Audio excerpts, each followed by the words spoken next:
नमस्कार। आकाशवाणी से प्रस्तुत है समाचार प्रभात।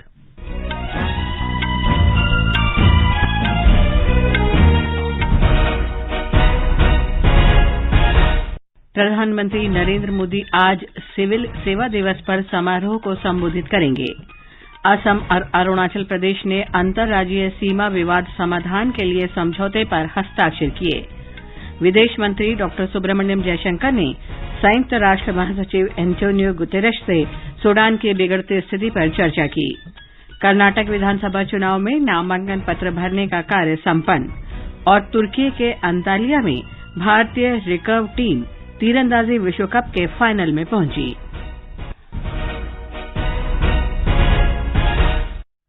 समाचार प्रभात के साथ मैं लवली निगम। प्रधानमंत्री नरेंद्र मोदी सिविल सेवा दिवस पर आज नई दिल्ली में लोक सेवकों को संबोधित करेंगे। श्री मोदी ने राष्ट्र की प्रगति में लोक सेवकों की महत्वपूर्ण भूमिका की निरंतर प्रशंसा की है। प्रधानमंत्री लोक प्रशासन में प्रधानमंत्री उत्कृष्टता पुरस्कार प्रदान करेंगे। ये पुरस्कार नागरिकों के जीवन में सुधार लाने के लिए जिलों और संगठनों को असाधारण प्रयासों और नई पहलों के लिए दिए जाते हैं। असम और अरुणाचल प्रदेश ने दोनों राज्यों के बीच अंतर्राज्यीय सीमा विवाद के निपटारे के लिए एक समझौते पर हस्ताक्षर किए हैं। ये समझौता नई दिल्ली में केंद्रीय गृह मंत्री अमित शाह की उपस्थिति में असम के मुख्यमंत्री हिमंत बिस्वा शर्मा और अरुणाचल प्रदेश के मुख्यमंत्री पेमा खांडू ने किया। इस समझौते से दोनों राज्यों की सीमा पर स्थित 123 गांवों का विवाद समाप्त हो जाएगा। गृह मंत्री अमित शाह ने कहा कि दोनों राज्यों के बीच अंतर्राज्यीय सीमा विवाद के समाधान के लिए यह समझौता बहुत बड़ी उपलब्धि है। 1972 से लेकर आज तक जिस सीमा विवाद को सुलझाया नहीं जा सका, 700 किलोमीटर से लंबी असम अरुणाचल सीमा का विवाद समाप्त कर दी, ये बहुत बड़ी उपलब्धि है। इसलिए मैं दोनों राज्यों की जनता, मुख्यमंत्री किरण रिजिजू जी को बधाई और शुभकामनाएं देना चाहता हूं। गुजरात में अहमदाबाद की एक विशेष अदालत ने 2002 के नरोदा गांव नरसंहार मामले में पूर्व मंत्री माया कोडनानी सहित सभी 69 आरोपियों को बरी कर दिया है।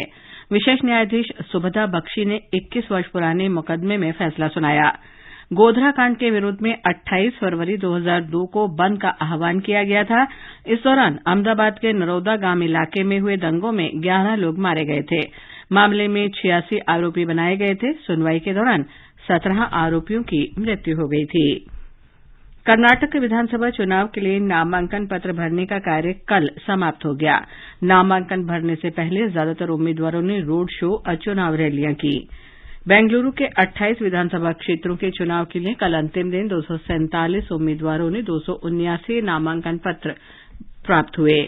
इनमें से भारतीय जनता पार्टी, कांग्रेस, आम आदमी party, Bahujan Samaj party, CPIM और जनता दल सेक्यूलर तथा पंजीकृत गैर मान्यता प्राप्त पार्टियों और स्वतंत्र उम्मीदवारों ने कल नामांकन भरे।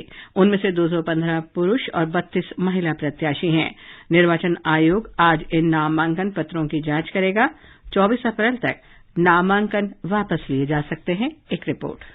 कुछ जाने माने विधानसभा सदस्य बेंगलुरु से हैं। उनमें से बीजेपी के CN Ashwath Narayan, are Ashoka, S Suresh Kumar, Munirathna Naidu और एम कृष्णप्पा, कांग्रेस से रामलिंगा रेड्डी, दिनेश गुंडूराव, कृष्ण बैरेगौड़ा, केजे जॉर्ज, रिजवान अरशद और जमीर अहमद खान प्रमुख नाम हैं। तमिलनाडु के पूर्व मुख्यमंत्री ओ पन्नीरसेल्वम और एआईएडीएमके के जनरल सेक्रेटरी ई पलनीस्वामी द्वारा पुलकेशी नगर विधानसभा क्षेत्र से प्रत्येक उम्मीदवार खड़े किए गए हैं। बेंगलुरु के 28 सीटों में से 15 एमएलए बीजेपी से, 12 कांग्रेस से और 1 विधायक जेडीएस से है। सुधींद्र, आकाशवाणी समाचार, बेंगलुरु।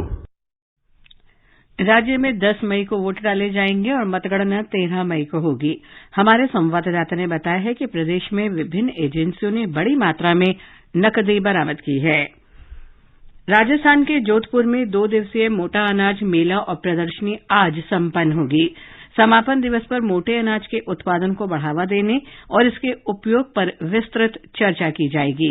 हमारे संवाददाता की रिपोर्ट। जोधपुर के काजरी परिसर में चल रहे महोत्सव के पहले दिन कल बाजरा सम्मेलन आयोजित किया गया। इसमें किसानों, उद्यमियों और स्वयं सहायता समूहों को प्रोत्साहित करने के लिए विभिन्न योजनाओं की जानकारी दी गई। महोत्सव के अंतिम दिन आज श्री अन्न के उत्पादन को बढ़ावा देने और उपभोक्ताओं में इसके उपयोग को बढ़ावा देने पर चर्चा होगी। विदेशों में श्री अन्न और इसके उत्पाद को बढ़ावा दिए जाने पर भी चर्चा की जाएगी। प्रदर्शनी प्रतियोगिताओं के विजेताओं को पुरस्कार भी प्रदान किए जाएंगे। रामखिलाड़ी मीणा, आकाशवाणी समाचार, जयपुर। केंद्रीय जल शक्ति मंत्री श्री गजेंद्र सिंह शेखावत समारोह के मुख्य अतिथि होंगे, जबकि खाद्य प्रसंस्करण तथा जल शक्ति मंत्रालय में राज्य मंत्री श्री प्रहलाद सिंह पटेल तथा कृषि और कल्याण मंत्रालय में राज्य मंत्री श्री कैलाश चौधरी विशेष अतिथि के रूप में उपस्थित रहेंगे। ये समाचार आकाशवाणी से प्रसारित किए जा रहे हैं। विदेश मंत्री डॉक्टर एस जयशंकर ने कल न्यूयॉर्क में संयुक्त राष्ट्र महासचिव एंटोनियो गुतेरेस से मुलाकात कर सूडान में बिगड़ते हालात पर चर्चा की। उन्होंने कहा कि बातचीत का मुद्दा कूटनीतिक प्रक्रिया के माध्यम से संघर्ष विराम करने पर केंद्रित था। इस बीच संयुक्त राष्ट्र महासचिव ने आज ईद उल फित्र के अवसर पर 3 दिन के लिए सूडान में संघर्ष विराम की अपील की। इसमें संकटग्रस्त क्षेत्रों में फंसे लोगों को बाहर निकलने और चिकित्सा सुविधाएं प्रदान करने में सहायता मिलेगी। सूडान में चल रहे हिंसक सत्ता संघर्ष में अब तक लगभग 330 लोग मारे जा चुके हैं। ये संघर्ष पिछले सप्ताह में सूडान के सत्ताधारी सैन्य जुंटा के 2 गठबंधन नेताओं के बीच शुरू हुआ था। खार्तूम और दारफुर में सेना और अर्धसैनिक त्वरित सहायता बल के बीच हुई उग्र लड़ाई 3 साल पहले समाप्त हो चुकी थी, लेकिन हाल ही में नई सरकार बनाने के अंतर्राष्ट्रीय दबाव पर असहमति के बाद फिर से संघर्ष शुरू हो गया है। केंद्रीय जल शक्ति मंत्री गजेंद्र सिंह शेखावत ने अधिकारियों को गंगा नदी के साथ लगे विभिन्न उद्योगों में उपचारित जल के पुनरुपयोग तथा का अध्ययन करने के निर्देश दिए हैं। श्री शेखावत ने नई दिल्ली में कल राष्ट्रीय स्वच्छ गंगा मिशन के सशक्त कार्यबल की 11वीं बैठक की अध्यक्षता की। श्री शेखावत ने इस कार्यक्रम के अंतर्गत विभिन्न तत्वों की प्रगति की समीक्षा की।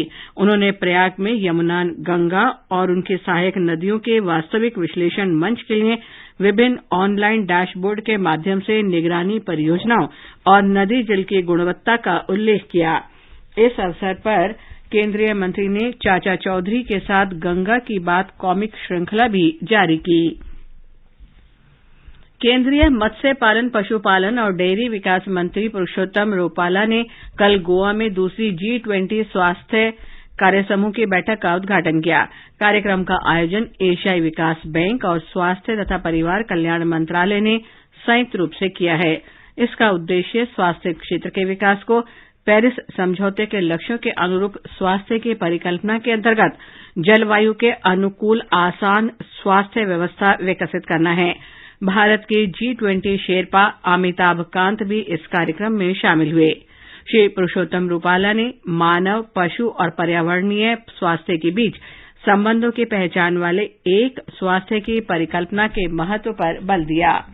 उन्होंने भौगोलिक सीमाओं के बावजूद संपूर्ण मानवता एक ही ब्रह्मांड का हिस्सा होने के प्रधानमंत्री के संदेश को दोहराया। श्री अमिताभ कांत ने जलवायु परिवर्तन, स्वास्थ्य कल्याण और गरीबी जैसे विभिन्न चुनौतियों की चर्चा की।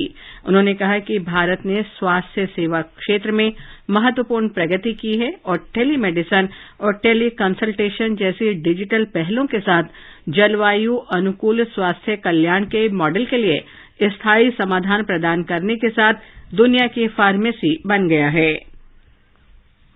अब सुनिए आकाशवाणी के लोकप्रिय कार्यक्रम प्रधानमंत्री की मन की बात पर आधारित विशेष श्रृंखला। आज की कड़ी का विषय है प्रधानमंत्री का किसानों के बीच नवाचार की भावना पर विचार।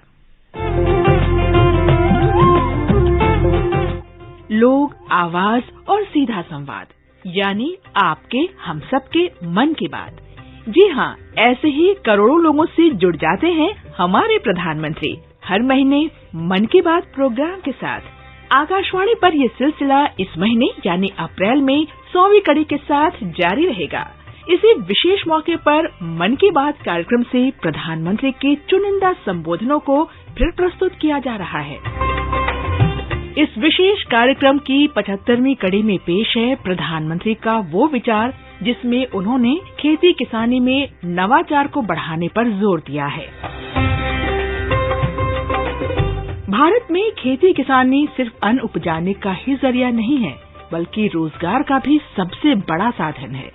आजादी के तुरंत बाद देश की जीडीपी में इसकी 60% से ज्यादा की हिस्सेदारी थी, लेकिन अब वो घटकर करीब 18% ही रह गई है। यानी 18% पर जनसंख्या का सबसे बड़ा हिस्सा निर्भर है। प्रधानमंत्री की कोशिश है कि इस हालात में बदलाव किया जाए। प्रधानमंत्री का मानना है कि जब तक खेती में नवाचार नहीं बढ़ेगा, हालात नहीं बदलेंगे। अपने इसी विचार को उन्होंने 28 मार्च 2021 को प्रसारित मन की बात में जाहिर किया है। भारत के कृषि जगत में आधुनिकता ये समय की मांग है।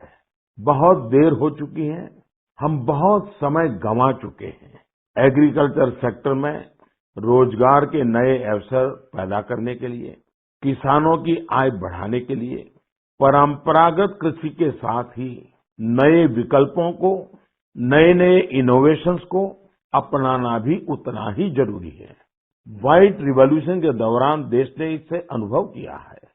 अब बी फार्मिंग भी ऐसा ही एक विकल्प बनकर के उभर रहा है। बी फार्मिंग देश में शहद क्रांति या स्वीट रिवॉल्यूशन का आधार बना रही है। बड़ी संख्या में किसान इससे जुड़ रहे हैं, इनोवेशन कर रहे हैं।